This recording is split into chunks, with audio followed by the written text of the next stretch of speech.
My channel practice perception. आज हम पढ़ने वाले महाजनपदास और राइज ऑफ अर्ली स्टेट। देखो, डिफरेंट टेक्स्ट क्या करते हैं, हमको रेफरेंसेस देते हैं किसकी, अर्ली स्टेट्स के बारे में, जो कि monarchy as well as republic से कंसिस्ट थी। बुद्धिक टेक्स्ट है जिसका नाम है दिक निकाय। उसमें भी जो है ना हमको ओरिजिन ऑफ स्टेट्स के बारे में मेंशन मिलता है। महाजनपदास के बारे में जो है कुछ हमको रेफरेंसेस मिलते हैं। पाणिनि का एक वर्क था जिसका नाम था अष्टाध्यायी बुक। इस बुक में भी क्या है, हम लोगों को देखने को मिलता है मोनार्की और रिपब्लिक के बारे में। मतलब उससे क्या पता चलता है हमको कि जहाँ अगर हमको इतने सारे रेफरेंसेस मिल रहे हैं, हमको रेफरेंसेस क्यों मिल रहे हैं, क्योंकि वो सिस्टम उस टाइम पे प्रिवेल करता होगा। सो सिमिलरली जो पाणिनि की जो किताब थी जिसका नाम था अष्टाध्यायी, उसमें भी ना हमको मेंशन मिलते हैं मोनार्की और रिपब्लिक्स के बारे में, जिससे पता चलता है कि ये सिस्टम क्या होंगे, उस टाइम पे एग्जिस्ट करते होंगे। अब आते हैं कुछ फैक्टर्स के बारे में, जो फैक्टर्स महाजनपदास या फिर अर्ली राइज ऑफ स्टेट, मतलब राइज ऑफ अर्ली स्टेट से रिलेटेड है। तो कुछ फैक्टर्स देखते हैं। उन फैक्टर्स में सबसे पहले आएगा पॉलिटिको इकोनॉमिक डेवलपमेंट। कुछ भी चीज़ अगर कोई भी चेंज अगर हो रहा है तो उसके पीछे ना कहीं पॉलिटिको इकोनॉमिक, मतलब जो पॉलिटिकल और इकोनॉमिक हमको देखने को मिलेंगे, वो ही फैक्टर्स जो है ना वो रिस्पॉन्सिबल होते हैं। जैसे politico economic development during the later Vedic period created the base for it. मतलब कि जो हमारे लेटर वैदिक पीरियड में काफ़ी जो भी इवेंट्स हो रहे थे, जो डेवलपमेंट्स हुए थे ना, उनने क्या करा, एक बेस क्रिएट करा हमारे राइज ऑफ महाजनपदास के लिए। उन्होंने महाजनपद ग्रो हो, महाजनपद डेवलप हो, उसके लिए क्या किया था, एक बेस क्रिएट कर दिया था। सो politico economic development that have been taken place during the later Vedic created the base for the rise of Mahajanapadas और the early states। Economic development की बात करते हैं, जो कि हमारा सेकेंड फैक्टर है। सो इकोनॉमिक डेवलपमेंट में क्या आता है हमारा, कि सेडेंटरी लिविंग थी लोगों की, है ना, फिर एग्रीकल्चर सरप्लस होने लगा था और use of iron. Letter Vedic period में चीज़ें हम लोगों ने देखी थी, तो क्या हो रहा था कि ये जो चीज़ें थी ना, इन्होंने एक इकोनॉमिक जो डेवलपमेंट पूरा हो रहा था, उसकी वजह से भी कहीं ना कहीं जो है ना महाजनपदास या फिर जो अर्ली स्टेट थी उनका राइज हमको देखने को मिलता है। अब सेडेंटरी लिविंग्स हो रही है तो कुछ ना कुछ पावरफुल स्टेट सामने आनी ही है, तो इकोनॉमिक डेवलपमेंट भी क्या हुआ, उसके लिए रिस्पॉन्सिबल रहा था। Then next will talk about political development. अब पॉलिटिकल डेवलपमेंट जैसे कि क्या होता था कि attribute of king attach to chief and emergence. मतलब क्या हो रहा था कि जो पहले जो चीफ हुआ करते थे, जो किंग थे, उनको हम लोग क्या दे रहे थे, जो लोग थे क्या करते थे, बलि देते थे, है ना। तो उसमें बलि देने लगे थे, और फिर उसी के साथ में क्या हुआ था कि जो रोल था असेंबलीज का, उसको क्या कर दिया था, डिक्लाइन कर दिया था, फिर काफ़ी कम हो गया था एज़ कम्पेयर टू हमारे ऋग्वैदिक पीरियड। सो जो असेंबलीज का रोल डिक्लाइन हो रहा था वो, और फिर हमारा किसका, इंक्रीजिंग इंपॉर्टेंस ऑफ रत्नीन। जो क्या हो रहा था, लेटर वैदिक पीरियड में जो रत्नीन्स होते थे उनकी इंपॉर्टेंस काफ़ी बढ़ गई थी। तो ये जो कुछ पॉलिटिकल फैक्टर्स है, जो डेवलपमेंट्स हुए थे हमारे लेटर वैदिक पीरियड में, इन्होंने क्या किया, इन लोगों ने जो हमारी महाजनपदास है उनके लिए एक बेस क्रिएट किया है। हमारी इकोनॉमिक पॉलिटिकल सारी चीज़ों ने क्या एक बेस क्रिएट किया कि जो महाजनपदा उनका राइज हो, जो अर्ली स्टेट्स है उनका राइज हो, ठीक है। और अगर हम लोग महाजनपद की बात करते हैं तो हमको 16 महाजनपद के बारे में जो है हम लोग को बेसिकली पढ़ना होगा, जो पावरफुल स्टेट्स थी। मतलब काफ़ी सारी स्टेट्स रहेगी, पर 16 ऐसी बहुत पावरफुल थी जिनको महाजनपद बोला गया, तो उनके बारे में हम लोग आगे पढ़ेंगे। Then आता the development during the period of 600 BC like large scale of use of iron and weight petty cultivation। देखो क्या डेवलपमेंट हो रहा था हमारे अराउंड 600 BC के आसपास, काफ़ी हमको डेवलपमेंट देखने को मिलता है ना। और जो हमारा आयरन है उसका काफ़ी वास्ट लेवल पे यूजेस हमको देखने को मिलता है ना, हमारे टूल्स में, दूसरे ऑर्नामेंट्स में, इनमें भी, क्योंकि आयरन का डेवलपमेंट हो चुका था। सो ना क्या हो रहा था कि आयरन का काफ़ी यूज़ हो रहा था, फिर वेट पैडी कल्टीवेशन हो रही थी, had a huge implication such a surplus of agriculture. इन सारी चीज़ों ने क्या किया, जैसे हमारा आयरन का यूसेज करना, प्लव वगैरह, है ना, और फिर वेट पैडी कल्टीवेशन, इन सब लोगों ने क्या किया, इन सारे जो फैक्टर्स थे, इन सब चीज़ों ने क्या किया कि ना हमारा जो एग्रीकल्चर प्रोडक्शन था उसको इंक्रीज़ कर दिया। अब हमारे पास सरप्लस एग्रीकल्चरल प्रोडक्शन होने लगा था, ठीक है। एंड फिर ग्रोथ ऑफ क्राफ्ट भी हमारा काफ़ी डेवलप हुआ था। पॉटरीज, डिफरेंट पेंटिंग्स हम लोगों को देखने को मिलती है ना, डिफरेंट हम लोगों को मॉन्यूमेंट्स देखने को मिले थे, है ना, काफ़ी सारी चीज़ें हमको देखने को मिल रही थी। देन ग्रोथ ऑफ ट्रेड, जो ट्रेड हमारा चल रहा था। देन फिर आएगा हमारा which help in the growth of official machinery. मतलब जो ये सारी चीज़ें क्या थी, जब सरप्लस हो रहा था, ठीक है, एंड फिर हमारा आयरन का यूसेज और इन सारी चीज़ों ने क्या करा, जो क्राफ्ट की ग्रोथ हो रही थी, ट्रेड का इंक्रीज होना, इन सारी चीज़ों ने ऑफिशियल मशीनरी जो थी ना उनकी ग्रोथ में हेल्प की। और उनकी ग्रोथ में कैसे हेल्प की, उन्होंने टैक्स और कस्टम्स वाला जो प्रोविज़न था वो हमारा इंट्रोड्यूस किया, क्योंकि अब देखो चीज़ें बहुत ज़्यादा लेवल पे होने लगी थी, इनकम लोगों की बढ़ चुकी थी। तो इनकम बढ़ गई थी तो क्या हुआ, ऑफिशियल मशीनरी ने टैक्स इम्प्लीमेंट करना स्टार्ट कर दिया, क्योंकि वो लोग क्या कर रहे थे, प्रोटेक्शन दे रहे थे, मेंटेनेंस कर रहे थे, तो उसके बदले में उन लोगों ने टैक्स और ये सारी चीज़ें इम्प्लीमेंट करना स्टार्ट कर दिया था ऑफिशियल मशीनरीज़ ने। देन आता है हमारा फीचर्स की बात करते हैं कि जो हमारे फीचर्स, अभी हम लोगों ने फैक्टर्स देखे थे, we are talk about features. तो फीचर्स क्या था कि दो टाइप की हमको गवर्नमेंट देखने को मिलती है। फर्स्ट आती है हमारी मोनार्की, देन सेकेंड आती है हमारी रिपब्लिक, ठीक है। And development of proper concept of king and subject, मतलब कि पहले हम लोगों ने क्या देखा था कि चीफ होता था और चीफ के अंडर में कुछ लोग काम करते थे, लेकिन यहाँ पे किंग और सब्जेक्ट, मतलब किंग तो जो राजा होगा वो, और सब्जेक्ट जो उसकी प्रजा होगी, ठीक है। प्रजा जो होगी उसकी किंग की, जो उसके टेरिटोरियल जुरिडिक्शन में आएंगे, जितने भी लोग उसके रहेंगे वो उसकी प्रजा हुई। तो किंग और प्रजा जो था ना, उसका पूरा प्रॉपर जो कंसेप्ट है ना हमको यहाँ पे देखने को मिलता है, क्योंकि लेटर वैदिक में तो क्या था, चीफ वाला कंसेप्ट, चीफशिप थी जो कि हेरिडिटरी नहीं थी। लेटर वैदिक में हेरिडिटरी हो जाती है, लेकिन किंग जब कंसेप्ट डेवलपमेंट हुआ तो प्रॉपर तरीके से ना हम लोगों को पूरा डेवलपमेंट देखने को मिलता है कि अच्छा किंग है तो फिर वो हेरिडिटरी होगा, फिर उसके सब्जेक्ट्स हैं, इस टाइप से पूरा कंसेप्ट जो ना इसमें बिल्कुल प्रॉपरली डेवलप हो चुका था। Emergence of state machinery in proper form, मतलब कि अब जो स्टेट मशीनरीज थी वो बिल्कुल प्रॉपर फॉर्म में डेवलप होना स्टार्ट हो गई थी, ठीक है। पहले भी थी बट यहाँ पे चीज़ें अलग है, वहाँ पे चीफ हुआ करता था, यहाँ पे किंग है। तो आप खुद सोचो, जब किंग मतलब कितना बड़ा ओहदा होता है ना, तो सिमिलरली यहाँ पे क्या होता है, अब स्टेट मशीनरी आने लग गई थी, लाइक महामंत्रा या महामत्ता, जो कि क्या होता था, हाई कार्डर ऑफिशियल होता था, ठीक है। महामंत्रा एंड महामत्ता जो है ना वो एक पाली वर्ड है, ठीक है, remember that it is a Pali word and word नहीं है, वर्ड है, सॉरी। देन आता हमारा नेक्स्ट आएगा ग्रामीणी या फिर ग्रामिक या फिर ग्राम भोजक। ये जो टर्म थी ग्रामीणी, ग्रामिक एंड ग्राम भोजक, ये किसको रेफर की जाती थी, हमारे हेड ऑफ द विलेज, जो हमारा विलेज का हेड होगा ना उसको क्या बोलेंगे हम लोग, ग्राम भोजक, ग्रामिक या फिर ग्रामीणी, ठीक है। यहाँ पे पीटी मतलब है कि ये पहले प्रीवियस ईयर में हमारा पूछा गया है, so that is important.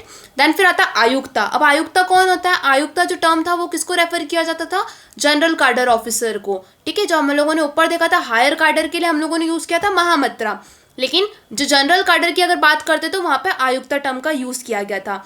Earliest references of council and adviser, example Varshakara of Magadha. हमको यहाँ पे ना काउंसिल्स और एडवाइज़र की जो है रेफरेंसेस मिलती है। और अगर हम लोग इसके एग्जाम्पल की बात करते हैं, जो वर्षकार है जो कि कहाँ पे था, हमारा मगधा का वर्षकार है, इसका एग्जाम्पल हो गया। Then growth of army out of tribal militia, मतलब कि अब ना क्या हो रहा था कि पहले तो ट्राइबल लोग थे, तो ट्राइबल मतलब वो खुद ही उनकी वो करते थे, लेकिन अब यहाँ से क्या हो रहा था, इसके बजाय पूरा प्रॉपर हमको देखने को मिलेगा कि आर्मी सिस्टम डेवलप हो चुका था, ठीक है। आर्मी का ग्रोथ होना स्टार्ट हो गई थी। और इसका एग्जाम्पल अगर हम देखते तो सेना नायक, सेना नायक कौन होता था, जो हेड ऑफ द आर्मी होगा ना, head of the army is a सेना नायक, तो सेना नायक का ग्रोथ देखने को मिलती है। देन फिर हमको ग्रोथ ऑफ टैक्सेशन देखने को मिलेगी। अभी हम लोगों ने ऊपर देखा था कि एग्रीकल्चर प्रोडक्शन सरप्लस था, है ना, ट्रेड कॉमर्स और जो भी आर्ट्स है क्राफ्ट्स है वो सारा इंक्रीज हो रहा था, तो और कस्टम्स टैक्स वगैरह लगने लग गए, तो टैक्सेशन सिस्टम का हमको डेवलपमेंट देखने को मिलेगा। Reference of taxation in true sense and various official associated with it, मतलब कि हमको यहाँ पे टैक्सेशन बिल्कुल ट्रू सेंस में देखने को मिलता है, और जो कुछ ऑफिशियल्स है रिलेटेड टू हमारे टैक्सेशन वो नीचे हम लोग देखेंगे, ठीक है।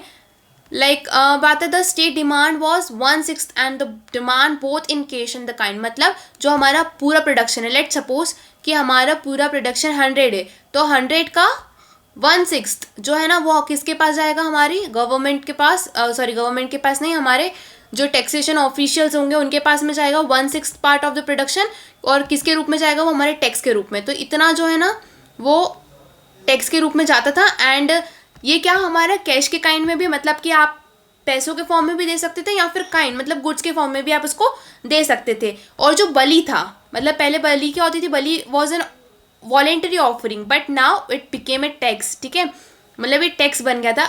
और पहले क्या था कि लोग अपनी इच्छा से स्वेच्छा से देते थे, but here it become a tax. Tax क्या होता है, कंपलसरी होता है, सबको देना होता है। तो अब जब ये टैक्स बन गई तो लोगों के लिए क्या, लोग बाइंड हो गए कि उनको बलि देनी होगी, कि इनको जो है बलि ऑफर करनी होगी।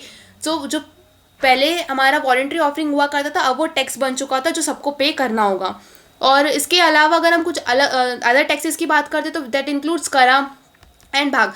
ये जो कुछ डिफरेंट टर्म्स है, जो डिफरेंट डिफरेंट टाइप्स के टैक्सेस थे वो वहाँ पे थे। अब आते हैं हमारे ऑफिशियल्स कौन कौन से रिलेटेड टू टैक्सेशन होते थे। तो कुछ डिफरेंट डिफरेंट टर्म्स हमको देखने को मिलेगी, लाइक बली सदक। बली सदक किसको बोला जाता था? जो टैक्स कलेक्टर होता था उसके लिए बली सदक टर्म का यूज किया जाता था। देन आएगा रज्जु गाहक वॉज अ फील्ड मेजरर, मतलब कि जो आज लाइक हमारा वो होता है ना, क्या बोलते हैं, तहसीलदार, वो क्या करता है? फील्ड को मेजर करता है। तो सिमिलरली राजू गाहक भी जो है वो हमारे फील्ड को मेजर करता है। एंड देन फिर आएगा हमारा शुल्किका, या फिर इसको बोलेंगे शुल्काध्यक्ष। ये क्या होता था कि टोल कलेक्टर ऑफ टोल्स, ठीक है। अगर किसी को कोई गुड्स को एक जगह से दूसरी जगह पे ट्रांसफ़र करना है from one place to other place, तो उसके लिए टोल लगता था। तो वो टोल का कलेक्टर जो होता था वो कौन होता था? शुल्किका। देन फिर आएगा भागदुग या फिर भगदुगा। तो इसको जो कलेक्टर ऑफ टैक्स होता था उसके लिए ये टर्म भी यूज़ किया जाता था। अब यहाँ पे क्या हमको देखने को मिलेगा कि लीगल सिस्टम का भी एक डेवलपमेंट हो चुका था। मतलब कि अगर किसी ने कुछ गलती की है तो उसके लिए पनिशमेंट होगी, मतलब प्रॉपर तरीके से लीगल सिस्टम का डेवलपमेंट होना स्टार्ट हो गया था। और इसके रेफरेंसेस हमको देखने को मिलेंगे धर्मसूत्रा में हमको देखने को मिलता है कि ना लीगल सिस्टम डेवलप हो चुका था। Brahmanical law influence social law and varna dharma also, मतलब कि ना जो लीगल बुक है, ये धर्मसूत्रा क्या है? एक लीगल बुक है। और ये इसमें क्या हमको देखने को मिलेगा कि जो ब्राह्मणिकल लॉ है influence the social law and varna धर्म, मतलब कि जो ब्राह्मणिकल लॉ है उसने क्या करा, हमारा पूरा जो सोशल लॉ है या फिर जो वर्ण धर्म है उसको इन्फ्लुएंस करके रखा हुआ है। तो इस टाइप की चीज़ें, मतलब कि ब्राह्मणिकल की सुपीरियरिटीज हमको यहाँ पे देखने को मिलेगी। देन आता है कि कॉइनेज। यहाँ पे हमको due to the surplus agriculture produce and development of trade and craft led to the introduction of the currency punch marked coins are representative of it. मतलब कि यहाँ पे ना हमको कॉइन्स का डेवलपमेंट, इसके पहले हम लोगों ने कॉइन्स के बारे में सील्स देखी थी हम लोगों ने इंडस वैली सिविलाइजेशन में, लेकिन कॉइन्स यहाँ पे अच्छे तरीके से डेवलप होना स्टार्ट हो गए थे। वो क्यों डेवलप हो रहे थे? क्योंकि यहाँ पे सरप्लस एग्रीकल्चर प्रोड्यूस था, प्रोडक्शन काफ़ी ज़्यादा था, ट्रेड एंड हमारा जो क्राफ्ट है उसका भी डेवलपमेंट स्टार्ट हो चुका था। और क्योंकि इतनी सारी चीज़ें हो रही थी, अब देखो जब ट्रेड ज़्यादा हो रहा है तो हमको एक्सचेंज करने के लिए कुछ मीडियम चाहिए। तो वो मीडियम कौन बना? हमारा करेंसी चाहिए थी हमको, तो वो मीडियम हमारा बना पंच मार्क्ड कॉइन्स। ये जो थे ना ये डेवलप हुए ताकि क्या हो सके, हमारा ट्रेड एंड जो हमारा ट्रेड एंड कॉमर्स है उसमें डेवलपमेंट हो सके। वेरी फेमस कॉइन वॉज पना। जो पना टर्म है वो किसके लिए यूज़ की जाती है? कॉइन के लिए। रिमेंबर, क्योंकि क्वेश्चन बनता है कि लेट सपोज हमको कोई भी एक टर्म दे दी और बोलेंगे कि रेफर्स टू व्हाट, और फिर आपके पास कुछ ऑप्शन दे दिए लाइक पॉटरी है या फिर कॉइन है या फिर कोई बुक है, तो यू मस्ट नो कि ये कॉइन के बारे में बात हो रही। पना टर्म जो है ये कॉइन को रेफर करता है। देन कुछ जनरल पॉइंट्स की बात करते हैं रिलेटेड टू महाजनपदास। सो हमको देखने को मिलेगा कि 16 महाजनपदास वर देयर, और नेमली मतलब इसमें जो इम्पोर्टेंट है ना वो हो जाएंगे हमारे मगध, देन आएगा हमारा कोसल, देन वत्स, अवंती, अंग, शाक्या, वजीर, काशी एंड अस्माका। और इसके अलावा भी काफ़ी है, मतलब 16 है, लेकिन हमको इम्पॉर्टेंटली यही पढ़ने। Most of the mahajanapadas were in Gangetic plain.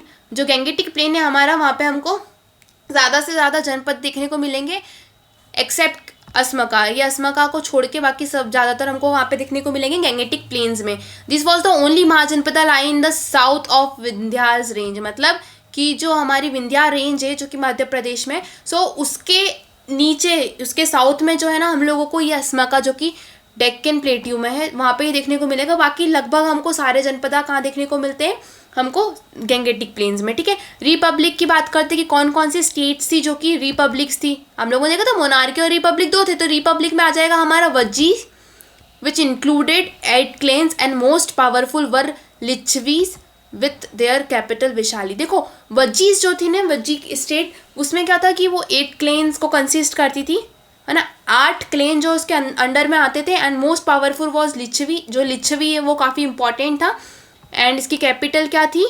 Vaishali, ठीक है, रिमेंबर दिस। एंड शाक्य की बात करते हैं तो शाक्य जो है वो नियर नेपाल बॉर्डर है, कैपिटल इसकी कपिल वस्तु है and Buddha belongs to Shakya clans. हम लोगों ने आगे जाके पढ़ेंगे जब हम लोग बुद्धिज़्म को पढ़ेंगे कि जो बुद्धा हैं वो शाक्य क्लेन को बिलोंग करते हैं, ठीक है। आर्ट एंड कल्चर की एक सेपरेट सीरीज़ आएगी तो उसमें हम लोग काफ़ी अच्छे से ये सारी चीज़ें देखेंगे। देन फिर आता है मला। मला क्या है? उसकी कैपिटल है कुशीनगर एंड मला में जो है ना डेथ ऑफ बुद्धा की जो है डेथ यहाँ पे होती है। Out of this 16 Mahajanapada Magadh वो इमर्ज एज द पावरफुल, मतलब कि जो 16 महाजनपद थे टोटल उसमें से जो मगध है वो बहुत पावरफुल तरीके से उभर के आता है और पूरे मतलब लगभग काफ़ी उसमें जो है ना अपना अपने पूरे एम्पायर को स्टैब्लिश करेगा।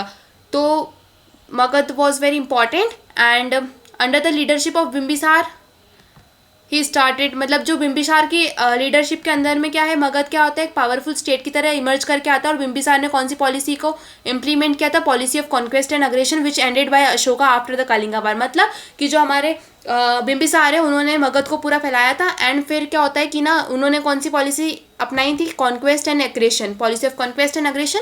और ये पॉलिसी कौन एंड करते हैं, हमारे अशोका एंड करेंगे आफ्टर द कलिंगा वार। कलिंगा वार में हम लोग देखने वाले हैं कि ना काफ़ी वास्ट लेवल पे जो है ना हमको देखने को मिलेगी डेथ होगी, ये सारी चीज़ें होंगी। तो उससे ना अशोका काफ़ी ज़्यादा हर्ट होंगे अंदर ही अंदर ब्लास्ट में, और फिर वो ये सारी चीज़ें छोड़ के और लास्ट में क्या करेंगे, ये पॉलिसी ऑफ कॉन्क्वेस्ट को एंड करेंगे। ठीक है, अब नाउ क्वेश्चन अराइजेस कि व्हाई मगध सक्सीडेड, मतलब मगध क्यों जो है सक्सीड हुआ, इतने सारे 16 महाजनपद में से सिर्फ मगध ही क्यों हुआ। कुछ ऐसे पॉइंट्स हैं जो हम लोग डिस्कस करेंगे। तो it enjoyed the advantages of geographical position. सबसे पहले अगर हम लोग देखें कि क्या कारण था मगध के सक्सीड का, तो उसमें आएगा उसकी जोग्राफिकल पोजीशन। मतलब मगध एक ऐसी जगह पे लोकेट करता था जहाँ पे ना बाहर से अटैक करना काफ़ी मुश्किल था। ठीक है, तो उसकी जोग्राफिकल जो पोजीशन थी ना आयरन एज के टाइम पे, तो वो काफ़ी इंपॉर्टेंट उसने रोल प्ले किया। देन फिर आएगा reach iron deposit were situated not far from Rajgir. मतलब जो राजगीर थी, जिसको गिरिराज के नाम से भी जाना जाता है, जो कि फर्स्ट कैपिटल थी हमारे मगध की, वो वहाँ पे ना हमको वास्ट लेवल पे आयरन डिपॉजिट्स देखने को मिलते हैं। और ये जो आयरन डिपॉजिट्स थे, इन्होंने क्या करा, मगध रूलर को कि ना वो इफेक्टिव वेपन्स बना सकें, उसके लिए क्या करा, उनकी हेल्प की थी। अगर हमारे पास डिपॉजिट्स होंगे तो हम इजीली अपने वेपन्स वगैरह को बना सकते हैं। अगर हमारे पास रिसोर्सेज है तो हम उसका यूटिलाइज कर सकते हैं। तो similarly thing happened with Magadh. मतलब मगध के पास पहला तो था कि उसकी जोग्राफिकल पोजीशन काफ़ी अच्छी थी, दूसरा पॉइंट आया कि उसके पास में आयरन डिपॉजिट्स है और इफेक्टिव वेपन्स, क्योंकि आयरन डिपॉजिट्स थे तो इन्हें इफेक्टिव वेपन्स जो है उन लोगों ने बनाए थे। Both capitals of Magadha were situated as strategic point. मतलब कि जो दोनों ही कैपिटल थी ना मगध की, पहले तो थी हमारी राजगीर। अब राजगीर क्या थी, 5 हिल्स से सराउंडेड थी। ठीक है, यहाँ पे मतलब 5 हिल्स, सोचो यहाँ पे सेंटर में ये आ गया और फिर इसके राइट साइड क्या हो गई, 5 हिल्स आ गई। हिल्स मतलब बड़ी बड़ी ऊंची ऊंची रहती है, तो यहाँ पे तो बहुत मुश्किल से कोई आ पाता होगा। तो 5 हिल्स से सराउंडेड थी और उसको गिरिराज के नाम से भी जाना था। पहली तो कैपिटल राजगीर हो गई and second was Pataliputra. Second capital हो गई पाटलिपुत्रा, जो कि हमारे रिवर गंगा और गंडक और सोन, ये जो 3 रिवर है, इनके कॉन्फ्लुएंस पे जाके सिचुएटेड है पाटलिपुत्रा। द 4th रिवर गंगड़ा joined the Ganga not far from the Pataliputra. और ये जो हमारी घाघरा रिवर है, ये क्या करती, गंगा को ज्वाइन करती है, लेकिन पाटलिपुत्र से काफ़ी दूर नहीं है इसका ज्वाइन भी। तो मतलब सोचो आप 4 रिवर है, तो 4 रिवर अगर आसपास में है इस पाटलिपुत्रा के, तो ये भी एक इम्पॉर्टेंट चीज़ है, क्योंकि यहाँ पे एग्रीकल्चर वगैरह हर चीज़ अच्छी होगी। और रिवर से सराउंडेड है, मतलब कि ना प्रोटेक्शन है उसको कहीं ना कहीं कि ईजीली कोई भी यहाँ पे आ नहीं सकता है। ठीक है, so that means Patliputra was surrounded by rivers from all sides and it wasn't easy to capture such a town in those days। मतलब कि ना उस टाइम पे क्या होता था कि ऐसे टाउन को जो रिवर से घिरा हुआ उसको कैप्चर करना आसान नहीं होता था। Then next point will come हमारा कि Magadha was having immense fertile land. अब देखा हम लोगों ने कि पाटलिपुत्रा और फिर ये सारी चीज़ें, तो फर्टाइल लैंड तो देखने को मिलेगा, कितनी सारी रिवर्स है वहाँ पे, गैंगेटिक प्लेन है तो वहाँ पे तो कितनी सारी रिवर्स हमको देखने को मिल रही है। क्या हो रहा था कि फर्टाइल प्लेन्स थे। देन फिर हमको देखने को मिलेगा कि terrain which give a boost to agricultural surplus because of the heavy rainfall area could produce food grains without irrigation. मतलब कि इतना फर्टाइल लैंड था उसका कि ना फूड ग्रेन्स इजीली प्रोड्यूस जाते थे, ज़्यादा इरीगेशन की हमको ज़रूरत नहीं पड़ती थी। Then Magadha was having a strong military organisation, कि इसमें ना बहुत हमको स्ट्रॉन्ग मिलिट्री ऑर्गेनाइजेशन देखने को मिलती है। प्रॉपर मिलिट्री का ऑर्गेनाइजेशन यहाँ पे देखने को मिलता है। काफ़ी जो फर्स्ट यूज़ थे हमारे एलिफेंट्स के, यही मगध में ही हुए थे आर्मी के लिए। वार्स में अगर हमको कोई भी युद्ध हो रहा है तो उसमें एलिफेंट का यूज़ पहली बार मगध में स्टार्ट हुआ था। रोल ऑफ एम्बिशियस रूलर, मतलब यहाँ के जो मगध के जो रूलर्स थे ना वो बहुत ही एम्बिशियस थे। अब देखो रूलर अगर बहुत ही एम्बिशियस होगा, बहुत ही पावरफुल होगा, तो कोई भी स्टेट के डेवलपमेंट को कोई नहीं रोक सकता, क्योंकि रूलर का जो रोल है वो काफ़ी इंपॉर्टेंट होता है एक स्टेट के लिए। अगर आज हम हमारे डेमोक्रेटिक कंट्री में अगर हमारे प्राइम मिनिस्टर जो हमारे रिप्रेजेंटेटिव है वो अच्छे नहीं होंगे तो क्या कंट्री डेवलप करेगी, नहीं कर सकती ना। तो सिमिलरली यहाँ पे क्या हो रहा था कि जो रूरल्स थे यहाँ के वो काफ़ी एम्बिशियस थे, काफ़ी स्ट्रांग थे, लाइक बिम्बिसार हो गए हमारे, देन फिर अजातशत्रु हो गए, उदयन हो गए, देन शिशुनाग डायनेस्टी आएगी बाद में, देन फिर नंदा डायनेस्टी, सबने काफ़ी सारी चीज़ें की थी। तो इसकी वजह से क्या हो रहा था कि मगध का डेवलपमेंट हुआ था, मगध जो है एक सक्सीड स्टेट के रूप में उभर के आता है। Then presence of unorthodox character of the society, मतलब कि जो अनऑर्थोडॉक्स का मतलब क्या हो रहा है यहाँ पे कि ना, जैसे जो ब्राह्मणिकल जो प्रीस्ट है उनकी सुप्रीमेसी हम लोगों को हर जगह देखने को मिलती है, बट यहाँ पे ना ब्राह्मणिकल डोमिनेंस का कोई एविडेंस नहीं है। यहाँ पे अनऑर्थोडॉक्स लोग थे, एकदम ऐसे रूढ़ीवादी सा सोच नहीं थी उन लोगों ने, सबको अपनाया था। सोसाइटी के अंदर क्या था कि एक बिल्कुल रूढ़ीवादिता ने अपनी घर नहीं किया हुआ था, सोसाइटी में सब लोग लिबरल थे, बहुत ही फ्री उससे रहते थे, और ब्राह्मणिकल डोमिनेंस हमको इतना ज़्यादा देखने को नहीं मिलता है ना। होता है रिपब्लिक्स की क्या है, factors responsible for the rise of Republic, ऐसे कौन कौन से फैक्टर्स थे जिन्होंने रिपब्लिक्स के राइज में कंट्रीब्यूट किया था। So republics represented the reaction against the later Vedic culture. जो हमारे रिपब्लिक्स थे उन्होंने क्या किया था कि जो लेटर वैदिक कल्चर था, हमारा कल्चरल सिचुएशंस थी, उसके अगेंस्ट में रिएक्ट ही तो किया था। The situation was dominated by Brahmanical ethos and the growing control over the resources, मतलब कि जो ब्राह्मण्स थे, जो ब्राह्मणिकल इथोस थे, वो क्या कर रहे थे, कंटिन्यूसली ग्रो कर रहे थे, वो हर चीज़ को कंट्रोल, हर रिसोर्सेज को कंट्रोल करना चाहते थे, सोसाइटी को डोमिनेट कर रहे थे। तो जो रिपब्लिक का राइज हुआ था ना, ये रिएक्शन था अगेंस्ट दैट थिंग ओनली, जिसमें हमारे जो ब्राह्मणिकल इथोस है उनके अगेंस्ट में उन्होंने रिएक्ट किया था। Rise of Republic was a move towards somewhat equal sharing of power and resources. जो रिपब्लिक का राइज हुआ था वो एक मूव था towards somewhat equal sharing of power and resources, मतलब कि जो रिपब्लिक का मतलब क्या हो रहा था कि सबके पास में इक्वल शेयर होगा, इक्वल पावर होगा एंड इक्वल रिसोर्सेज, मतलब हर चीज़ इस तरीके से होगी कि सबको इक्वल पावर मिले और इक्वल रिसोर्सेज मिले। तो रिपब्लिक के राइज का कारण यही था, क्योंकि लेटर वैदिक कल्चरल में हम लोगों को देखने को मिलता था कि प्रीस्ट की डोमिनेंस थी तो काफ़ी बायसनेस थी।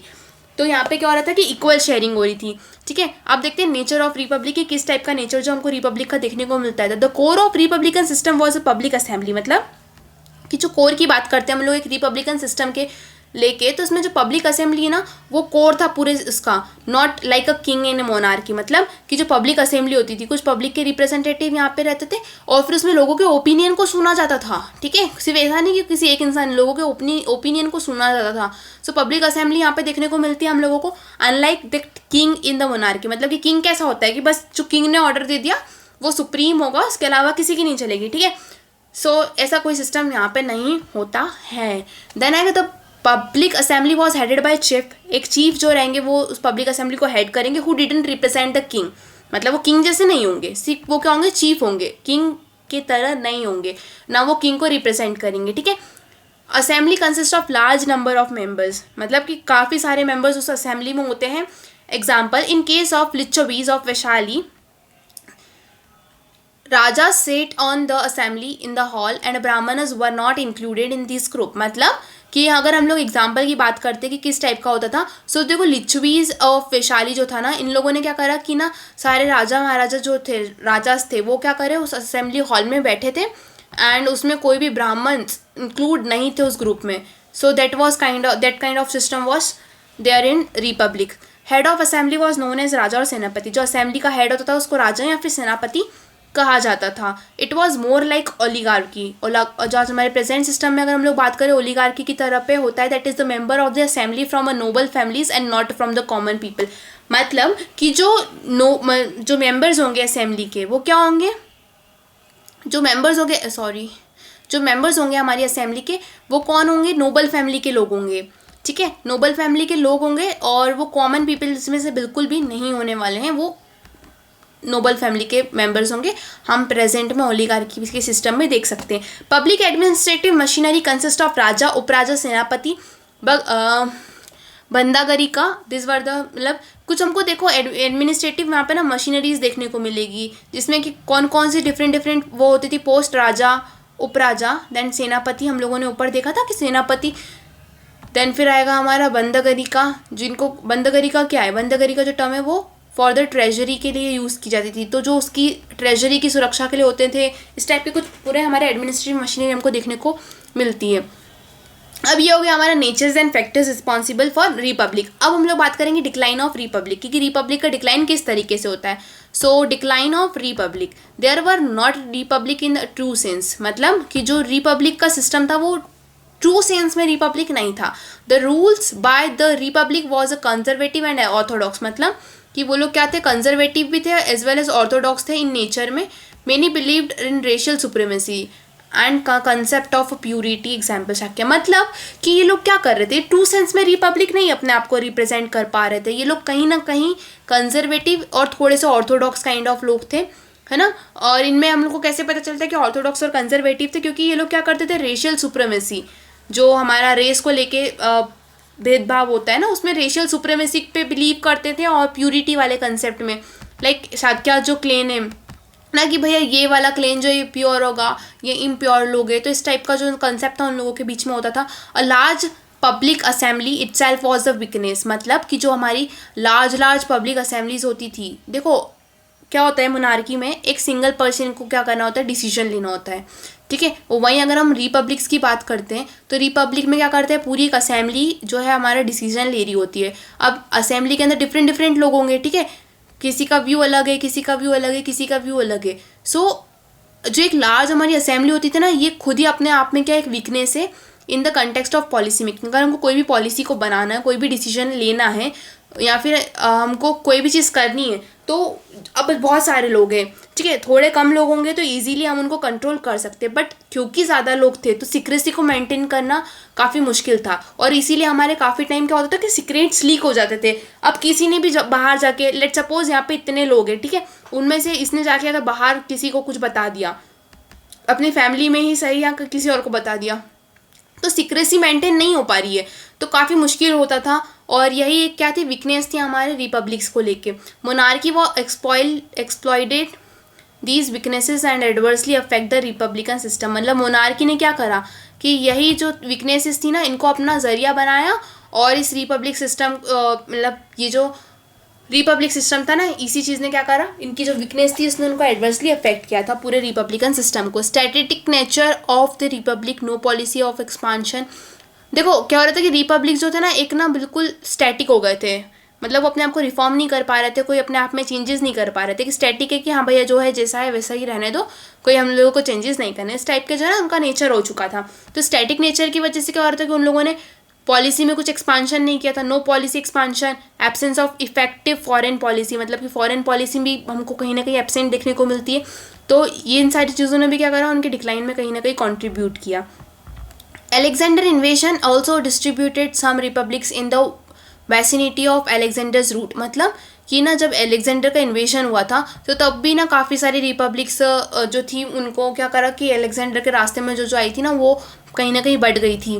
Then rise of Magadha and expansionist policy followed by the ruler ambitious ruler led to the destruction of. अब क्या हो रहा था कि जो मगध का राइज हुआ था, ठीक है, और मगध के रूलर्स कैसे थे, एम्बिशियस थे, तो उन लोगों ने क्या करा, उन लोगों ने जो पॉलिसी हमारी अपनाई थी एक्सपांशनिस्ट पॉलिसी, तो उसके चलते क्या हुआ, काफ़ी सारे रिपब्लिक स्टेट थे ना, वो मगध में जाके उनको एनेक्स कर लिया गया था और मगध में मर्ज कर दिया। Like Vajji annexed by Magadha during the reign of Ajatashatru के टाइम पे जो वज्जीस थे उनका एनेक्सेशन हुआ था, एंड उनको ना अजशत्रु ने क्या किया था, मर्ज कर लिया था हमारे मगध में, ठीक है। Politico administrative system during the Mahajanapada. अब हम लोग पॉलिटिको एडमिनिस्ट्रेशन की बात करते हैं कि किस टाइप का पॉलिटिकल एडमिनिस्ट्रेशन उस टाइम पे एग्जिस्ट करता था। तो king is the highest authority, जो किंग होता था वो हाईएस्ट अथॉरिटी होता था, एंड वो क्या करता था, कोई भी rule the state with the help of official. अगर उसको कोई भी स्टेट को चलाना है तो वो ऑफिशियल्स की हेल्प से क्या करता था, उस स्टेट को रन करता था। Official consist of both high and low profile, मतलब कि हाई रैंक के लोग भी हमको देखने को मिलेंगे एंड लो रैंक के लोग भी यहाँ पे देखने को मिलते हैं। लाइक महामतास एंड महामतरास, जिनके बारे में हमने देखा था कि हाईएस्ट कार्डर ऑफिशियल्स थे, they were perform various functions such as, मतलब उन लोगों का क्या क्या फंक्शन, तो वो काफ़ी सारे फंक्शन करते थे, लाइक मिनिस्टर का फंक्शन, देन फिर हो गया हमारे सेना नायक, देन हो गया हमारे जजेस, चीफ अकाउंटेंट, ये सारे फंक्शन कौन करते थे, हमारे महामतास या फिर महामतरास। रूरल एडमिनिस्ट्रेशन की बात करते हैं, was in the hand of village headman, ठीक है। जो हमारे रूरल एडमिनिस्ट्रेशन, जो ग्रामीण सभ्यता थी, वो कौन हेड करता था, उसको हमारे विलेज हेडमैन जो थे वो उसको हेड करते थे, एंड जो है who was known by different titles, और उनको डिफरेंट टाइटल से जाना जाता था। हम लोगों ने ऊपर देखा था ना अभी कि ग्रामीण, ग्राम भोजक या फिर ग्रामीणी, ये सारी टर्म्स किसके लिए यूज़ हो रही थी? हेड ऑफ द विलेज के लिए। So head of the village क्या करता था? पूरे रूरल एडमिनिस्ट्रेशन किया करता था और उसके लिए रिस्पॉन्सिबल होता था। The village headman collected the taxes from the villagers and also maintain the law and order. मतलब कि क्या करता था? जो हमारा विलेज हेडमैन हुआ करता था वो टैक्सेस को भी कलेक्ट करेगा एंड विलेजर्स से, and also maintain the law and order in the respective states to. मतलब कि ना जो लॉ एंड ऑर्डर है उसको मेंटेन करेगा, टैक्स कलेक्ट करेगा, ये काम भी हमारे विलेज हेडमैन का ही होता था। Now we will talk about economy during Mahajanapadas. तो महाजनपद पीरियड के टाइम पे इकोनॉमी किस टाइप की थी? सबसे पहले तो हम लोगों ने देखा कि टैक्सेशन बिकम कंपलसरी। देन फिर यहाँ पे हमको हेट्रोजीनस इकोनॉमिक एक्टिविटी देखने को मिलेगी। मतलब कि ना प्राइमरी एक्टिविटीज़ क्या थी हमारी? एग्रीकल्चर होती है तो प्राइमरी एक्टिविटी भी देखने को मिलेगी, सेकेंडरी एक्टिविटी प्रोडक्शन भी हो रहा था चीज़ों का, ठीक है। तो इस टाइप की डिफरेंट हेट्रोजीनस हमको इकोनॉमिक एक्टिविटी देखने को मिलेगी। क्षत्रिय एंड ब्राह्मण एग्जेम्प्टेड फ्रॉम द, जो क्षत्रिय और ब्राह्मण्स थे उनको टैक्स पेमेंट से एग्जेम्प्ट कर दिया गया था, उनको छूट दे दी गई थी कि उनको कोई टैक्स पे करने की ज़रूरत नहीं है। Taxation become mandatory and various official attached to it, है ना। तो हम लोगों ने देखा कि कौन कौन से जो ऑफिशियल्स थे उससे अटैच थे, तो वो हम लोगों ने देख लिया था। और in agriculture they produce barley. अगर हम लोग एग्रीकल्चर प्रोड्यूस की बात करते तो barley, pulses and millet were the important crops that were grown here. Burden over peasants and Vaishyas, मतलब कि जो पीजेंट्स थे और वेश्यास थे, क्योंकि देखो ब्राह्मण्स को और क्षत्रियस को तो उन्होंने एग्जेम्प्ट कर दिया था टैक्स पेमेंट से, तो बर्डन किसके ऊपर आ गया? हमारे वेश्यास एंड पीजेंट्स के ऊपर, ठीक है। जो हमारे फार्मर्स थे उन लोगों के ऊपर काफ़ी ज़्यादा जो है टैक्स पेमेंट का बर्डन आ गया था। Artisans and traders also had to pay taxes. जो हमारे आर्टिशियंस थे, जो आर्ट एंड क्राफ्ट करते थे, एंड ट्रेडर्स थे, उनको क्या करना पड़ता था? उनको भी टैक्स पे करना पड़ता। दे हैव टू पे 1 day of their income in the form of tax. उनको अपने पूरे एक दिन की इनकम को, जो भी उनकी पूरे एक दिन की इनकम हो रही है उसको टैक्स के रूप में देना होता था। This period was marked by the beginning of second urbanization. ये जो पीरियड था ना इसको सेकेंड अर्बनाइजेशन के नाम से रेफर किया जाता है, सेकेंड अर्बनाइजेशन बोला जाता है। पहली अर्बनाइजेशन तो इंडस वैली सिविलाइजेशन थी, IVC was the first urbanization. तो जो महाजनपद वाला पीरियड था ना उसको सेकेंड अर्बनाइजेशन के फेज के नाम से भी जाना सकता था। दिस इज़ वेरी इंपॉर्टेंट, क्योंकि आप इसको क्या कर सकते हैं अपने इंट्रोडक्शन या फिर कंक्लूजन में इस पॉइंट को यूज़ कर सकते हो कि सेकेंड अर्बनाइजेशन के नाम से इसको रेफर किया जाता है और इस पीरियड को beginning of the second urbanization बोला जाता है, ठीक है। सोसाइटी की बात करते हैं कि सोसाइटी किस टाइप की थी महाजनपद के टाइम पे। तो society during this time was clear cut division in the society. मतलब हमको यहाँ पे क्लियर कट डिवीजन देखने को मिलेगा सोसाइटी में। सॉरी, यहाँ पे हमको क्या करना पड़ेगा? क्लियर कट डिवीजन हमको यहाँ पे देखने को मिलता है। लाइक ब्राह्मण्स, क्षत्रियास, वैश्यास एंड शूद्रास, ये 4 वर्ण जो है ना हमको यहाँ पे देखने को मिलते हैं। एंड बहुत अच्छे से पूरा वर्ण सिस्टम यहाँ पे डेवलप हो चुका था। ब्राह्मणिकल लॉ बुक जिसका नाम था धर्मसूत्रा, अभी हम लोगों ने देखा था धर्मसूत्रा ये क्या ब्राह्मणिकल लॉ बुक थी। Laid down the duties of each varna. उसने क्या करा था कि सभी ड्यूटीज जो थी वर्ण धर्म की and civil criminal laws based on the varna division. उसने क्या करा था कि लोगों को अपनी वर्ण के हिसाब से क्या कर दिया था कि ड्यूटीज़ बता दी थी कि ये आपकी ड्यूटीज़ है, एंड उसी के हिसाब से क्या कर रहा था कि लॉज वर्ण डिवीजन के हिसाब से जो क्रिमिनल लॉज और सिविल लॉज है उनको उसके अंदर मेंशन किया गया है कि किस टाइप से जो है चीज़ें होंगी।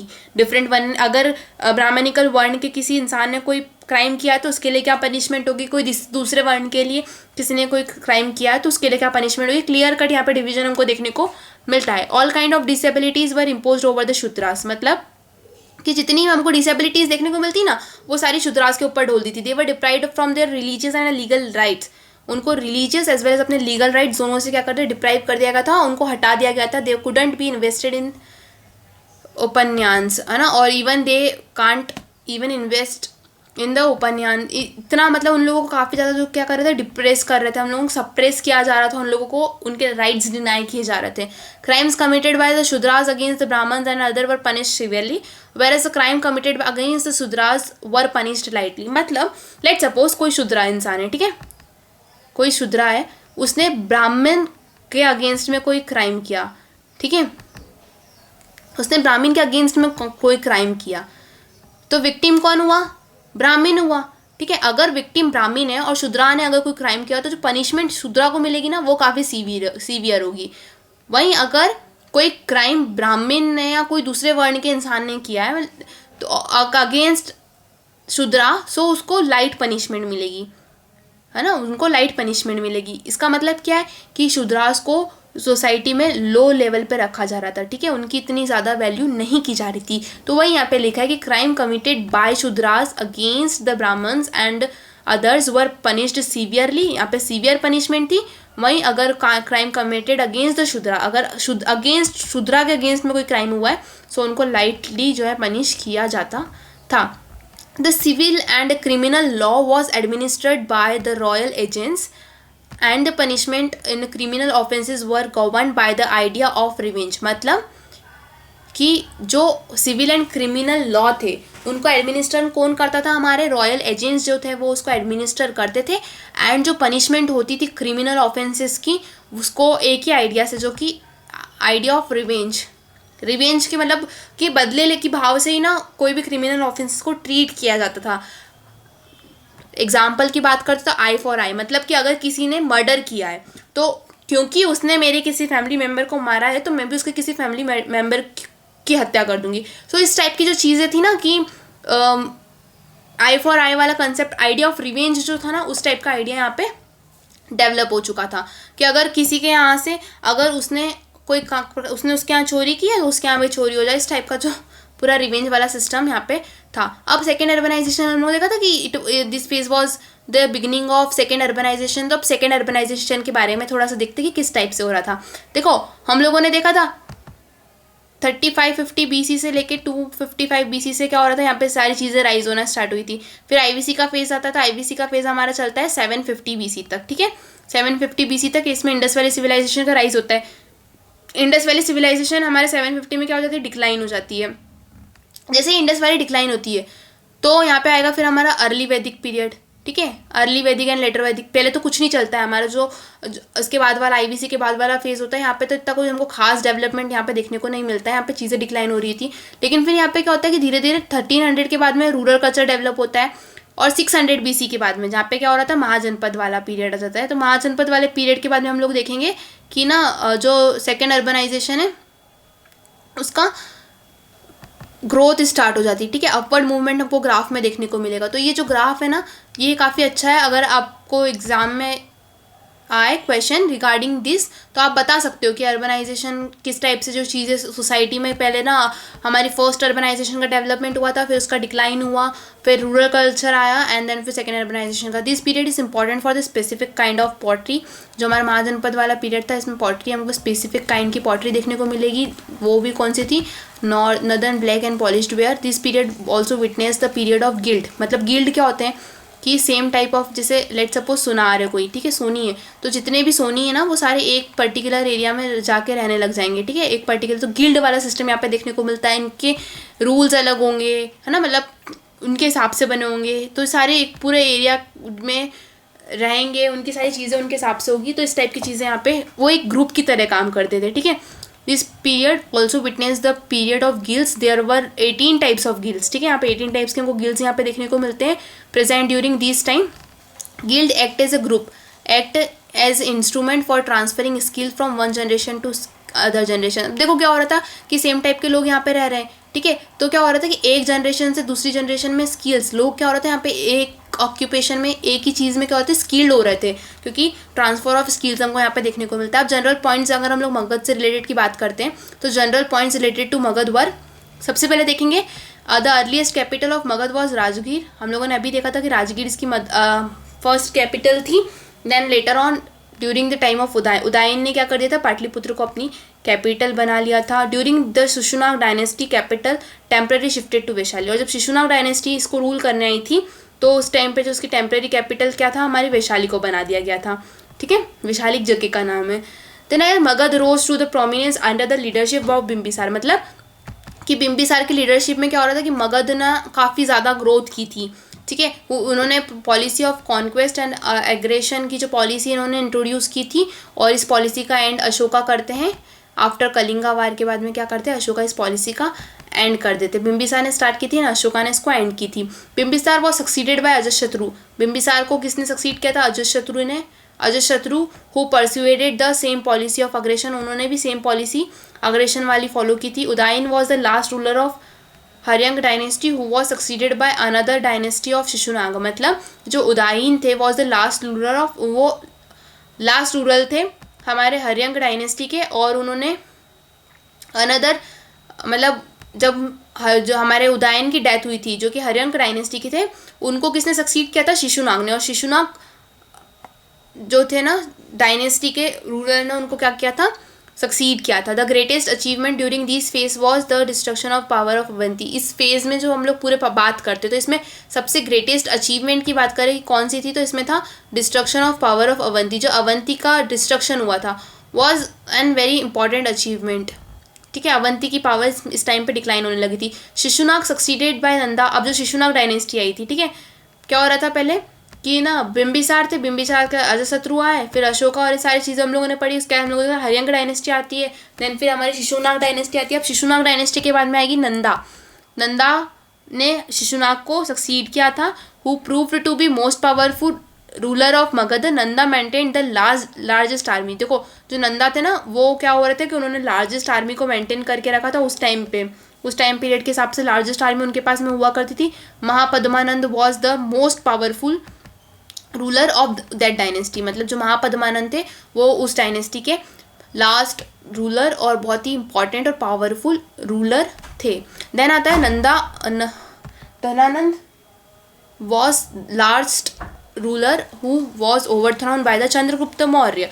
देखो यहाँ पे ना एक स्टोरी है छोटी सी, let me tell you quickly कि इसमें क्या होता है कि ना जो धनानंद रहते हैं ना उनको चंद्रगुप्त जो है वो सक्सीड करते हैं जो कि मौर्यन एम्पायर के थे। यहाँ से फिर मौर्यन एम्पायर का राइज हमको देखने को मिलेगा। इसके बाद में हम लोग पढ़ेंगे मौर्यन एम्पायर के बारे में और दूसरी चीज़ें। एक छोटी सी शॉर्ट स्टोरी होती है कि क्या होते हैं कि जो धनानंद जो नंदा डायनेस्टी के रूलर थे उन्होंने क्या किया कि ना चंद्रगुप्त मौर्य के एक गुरु थे जो थे चाणक्य। तो उन्होंने क्या कहते हैं चाणक्य का अपमान कर दिया था और उनको सभा से निकाल दिया। तो चाणक्य ने फिर क्या किया, अपने हिसाब से चंद्रगुप्त मौर्य को गाइड किया, उनको ट्रेन किया और फिर उसके बाद में उनको क्या करा कि जो नंदा डायनेस्टी थी उनके रूलर के अगेंस्ट में युद्ध करवाया। और उसी के बाद में क्या होता है कि जो नंदा डायनेस्टी के धनानंद थे वो चंद्रगुप्त मौर्य से हार जाते हैं और फिर चंद्रगुप्त जो रहते हैं वो पूरा एक मौर्यन एम्पायर का इस्टेब्लिशमेंट करते हैं। तो इस तरीके से क्या होता है कि ना पूरा उसका जो है मगध का डिक्लाइन होता है और फिर मौर्यन एम्पायर का राइज होता है। सो दैट्स ऑल अबाउट हमारा महाजनपद। हमने काफ़ी सारी चीज़ें देखी, हमने फैक्टर्स देखे, राइज जो हुआ था उसके रिस्पॉन्सिबल फैक्टर्स कौन कौन से थे।